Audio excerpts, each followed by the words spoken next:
Dan kakak tua.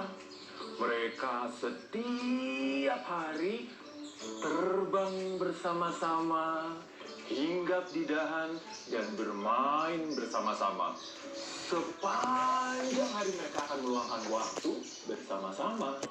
Sampai satu ketika, Nuri yang lebih kecil berkata kepada kakak tua, Aduh, aku lapar.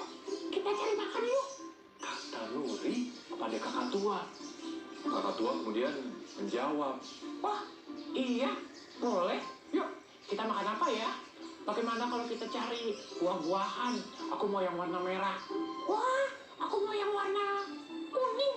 Wah, aku mau yang... sudah, yuk kita cari sama-sama.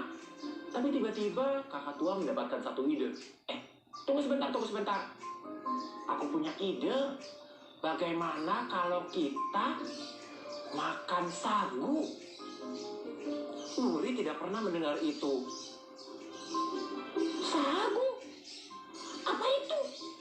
Makanan apa? Buah apa? Kata burung Nuri. Kakak tua kemudian menjelaskan, sagu itu makanan yang biasa dimakan para penduduk desa.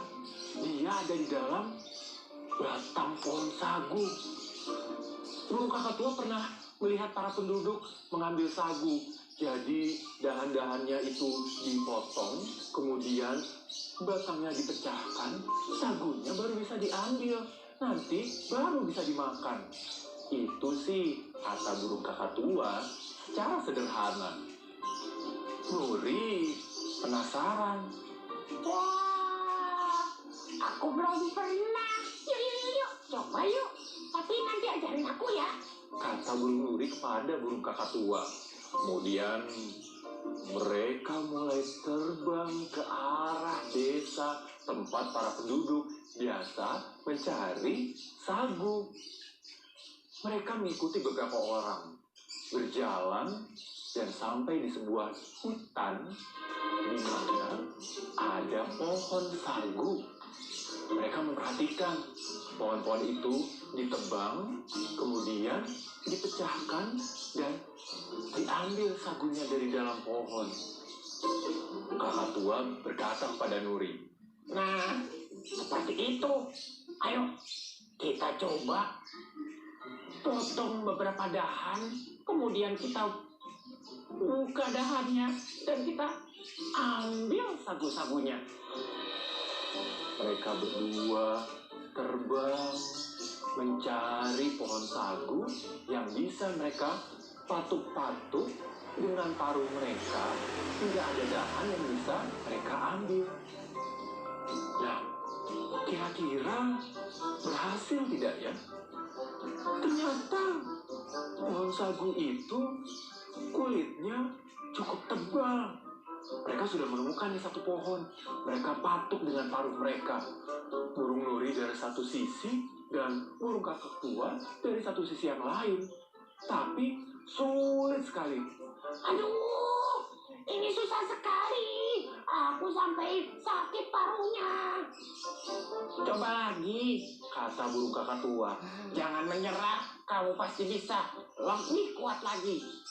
Burung Nuri mendengar itu dan dia coba mematuk lagi dengan kuat sekali. Tambah kuat.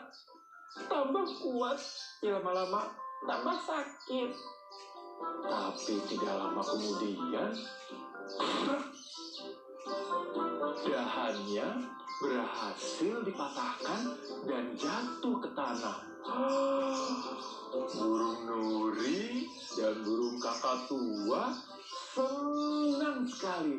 Mereka bernyanyi-nyanyi karena mereka berhasil mendapatkan dahan sagu untuk mereka ambil sagunya. Burung kakak tua kemudian berkata, Oke, sekarang saatnya kita untuk memecahkan dahan sagu ini untuk kita ambil sagu-sagunya. Ayo Nuri, kita segera gunakan lagi paruh kita. Tapi ingat, harus semangat, lebih kuat lagi, lebih kuat lagi.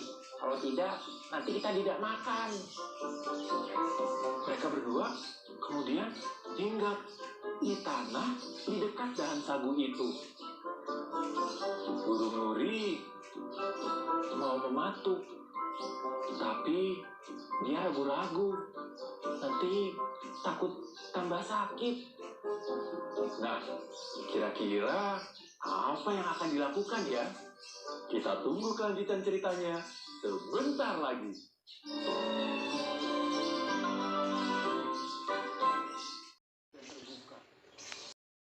Aku tahu bagaimana kalau kita pukul-pukul pakai dahan-dahan yang ada di sekitar sini, dahan-dahan dari pohon lain.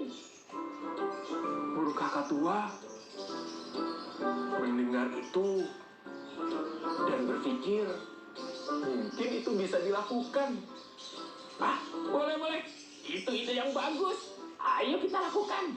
Mereka kemudian berdua mengambil dahan-dahan kayu yang ada di sekitar dan kemudian mengangkatnya dengan kedua sayap mereka. Kita sekarang mulai pukul-pukul yuk dahan sagu ini agar pecah dan terbuka dan kita bisa memakan sagu-sagu di dalamnya. Dan dengan sekuat tenaga mereka mulai memukul-mukul dahan sagu itu dengan kayu yang mereka temukan. Tapi Nuri kemudian berkata lagi, Aduh, tapi lama-lama pegel juga. Kok belum pecah-pecah ya? burung kakak tua tetap memberi semangat. Ayo kita lakukan lebih kuat dan lebih semangat lagi. Dan mereka tetap melakukannya dan memukulnya lebih kuat lagi, menggenggam erat dengan kedua sayap mereka. Sampai tiba-tiba, karena terlalu semangat, burung Nuri terlalu jauh mengayunkan dahan kayu yang dipegangnya oleh kedua sayapnya. Dan tiba-tiba, ayunan kayu itu mengenai kepala burung kakak tua. Aduh, burung kakak tua dengan bulu-bulu putih di seluruh tubuhnya dan ada jambul kecil berwarna kuning di atas kepalanya terkejut. Dia kesakitan. Dia meringis karena tiba-tiba di atas kepalanya jadi benjol. Ada gumpalan besar akibat terantuk kena pukulan dahan kayu dari si burung Nuri.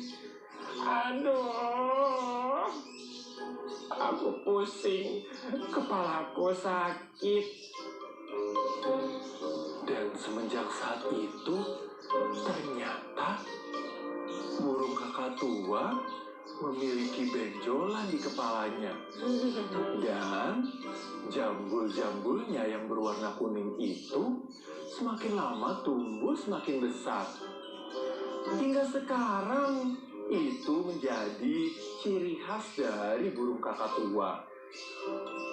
Tubuh putih dengan bulu-bulu indah yang putih menawan, tapi memiliki benjolan di kepala dengan jambulnya yang berwarna kuning.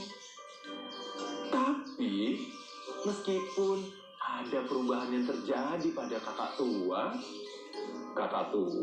tidak pernah marah kepada burung Nuri. Dia tahu burung Nuri tidak sengaja melakukan itu. Dan sejak saat itu hingga sekarang, burung kakak tua bersahabat erat dengan burung Nuri. Mereka tetap bermain bersama, terbang kemana-mana bersama, hinggap di dahan, bernyanyi, dan bermain bersama. Meskipun burung kakak tua tahu bagaimana jambul ini bisa timbul, bisa ada, padahal sebelumnya tidak ada. Dan benjolannya juga ada karena si Nuri. Oh iya, Kalian tahu, hingga sekarang burung nuri dan kakak tua juga tidak pernah memakan sagu karena ternyata sagu itu perlu dimasak. Jadi akhirnya mereka tetap memakan buah-buahan yang mudah mereka ambil dengan paruh mereka. Begitu ceritanya, kisah tentang burung kakak tua dan burung nuri. Sampai jumpa di buku cerita dengan kisah selanjutnya. Dah.